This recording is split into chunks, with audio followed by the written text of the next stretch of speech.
Hey, Shalom, Kal Haloyim La Yahweh, Ba'ashem, Yahweh Shai, Ba'ashem, Racha, Kodash. Double honor to the head elders, apostles, and bishops of Great Millstone. Shalom to you, I can throughout the world. Yeah, it's your brother, Yarza Young, back with another impromptu.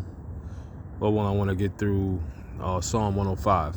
And, just speak, through the Spirit. So Psalm 105 and 11, saying, unto thee will I give the land of Canaan, the lot of your inheritance, which is what? All right. The land of Israel, which belonged or was given to the 12 tribes of Israel. You can go to the book of Joshua. All right. The book of Joshua, the book of Judges. Okay. 1 Kings, 2 Kings, Chronicles. All right. To get the details. All right. These are the things that happened for Israel to get the land, all right, of Canaan, which didn't belong to them.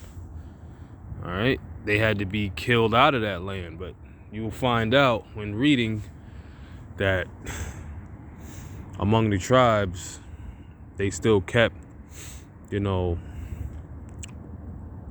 these heathens in the lands for tributaries. And ultimately, that was a prophecy that would play out, that there would be a thorn in Israel's side. When they were but few men in number, very few, and strangers in it. Okay, because coming out of Egypt, all right, it says, I think it was about 70 souls. All right. Going into Egypt. Going into Egypt, it was 70 souls. Coming out was a great multitude. When they went from one nation to another, from one kingdom to another people, he suffered no man to do them wrong. Yeah, because Israel was pilgrims. All right, travelers. Okay. Yeah, he reproved kings for their sakes, saying, touch not mine anointed, and do my prophets no harm. Moreover, he called for a famine upon the land. He brake the whole staff of bread. All right, and that is recanting how Israel would go undergo famine. All right, well, in the time of Jacob, at least. All right, when he sent his 12 sons, 11 sons at first, to Egypt for corn, He sent a man before them, even Joseph, who was sold for a servant, and who sold Joseph for a servant? His own brothers, whose feet they hurt with fetters. He was laid in iron until the time that his word came, the word of Yahweh, Ba'ashem Yahshai, tried him. The king sent and loosed him, even the ruler of the people, and let him go free. He made him lord of his house and ruler of all his substance, to bind his princes at his pleasure and teach his senators wisdom. See that? Israel came into Egypt, and Jacob sojourned in the land of Ham, showing who the true so-called Africans are. They're Hamites. Okay, that land of Africa, so-called, was named after a damn Edomite. Okay, but they're really Hamites, man. Those that are, Egyptians, Libyans, South Africans, okay, Ethiopians. Those are Hamites. And he increased his people greatly, Israel, and made them stronger than their enemies.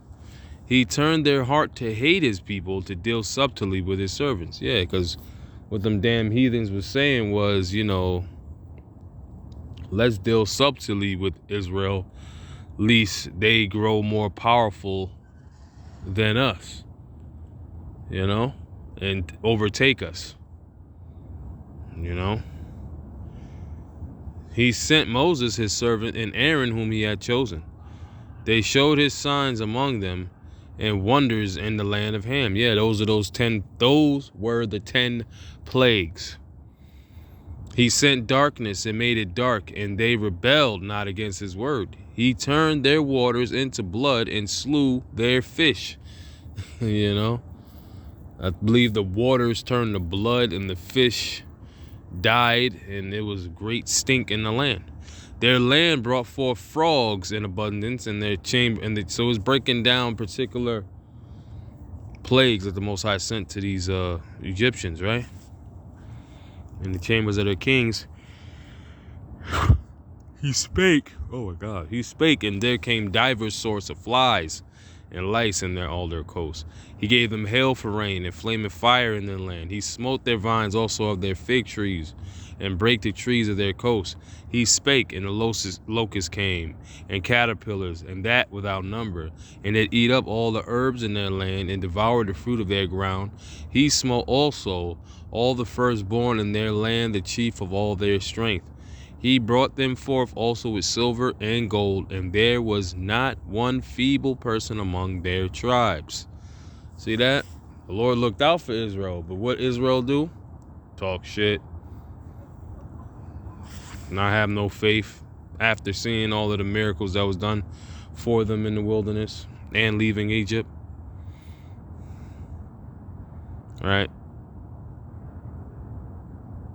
He smote also all the firstborn in their land, the chief of all their strength. He brought them forth also with silver and gold, and there was not one feeble person among their tribes. Egypt was glad when they departed, for the fear of them fell upon them. He spread a cloud for a covering, which is that angel, all right, that went before them as a cloud by day and a pillar of fire by night, and fire to give light in the night. The people asked, and he brought quails and satisfied them with the bread of heaven, manna. Okay. He opened the rock, and the waters gushed out. I believe that was the rock of no. Man, it escapes me right now. I want to say Mara, but Mara means bitter. Don't quote me on it. You can go look it up. It's not hard. It's right there in the account. I believe it's in Exodus. It tells you what the name of the place where the Most High caused the waters to come out of the rock. Okay. And they gushed out and ran in the dry places like a river. Damn, man. All right. And then it says, for he remembered his holy promise and Abraham his servant. See? Because this was the promise. This was his promise that he made unto Abraham, that your seed shall be as the stars of heaven and the sands of the sea, that can't be counted nor measured for number. And he brought his people, forth his people with joy, and his chosen with gladness, and gave them the lands of the heathen. And they inherited the labor of the people, that they might observe his statutes and keep his laws. Praise ye Yahweh B'Shem Shai.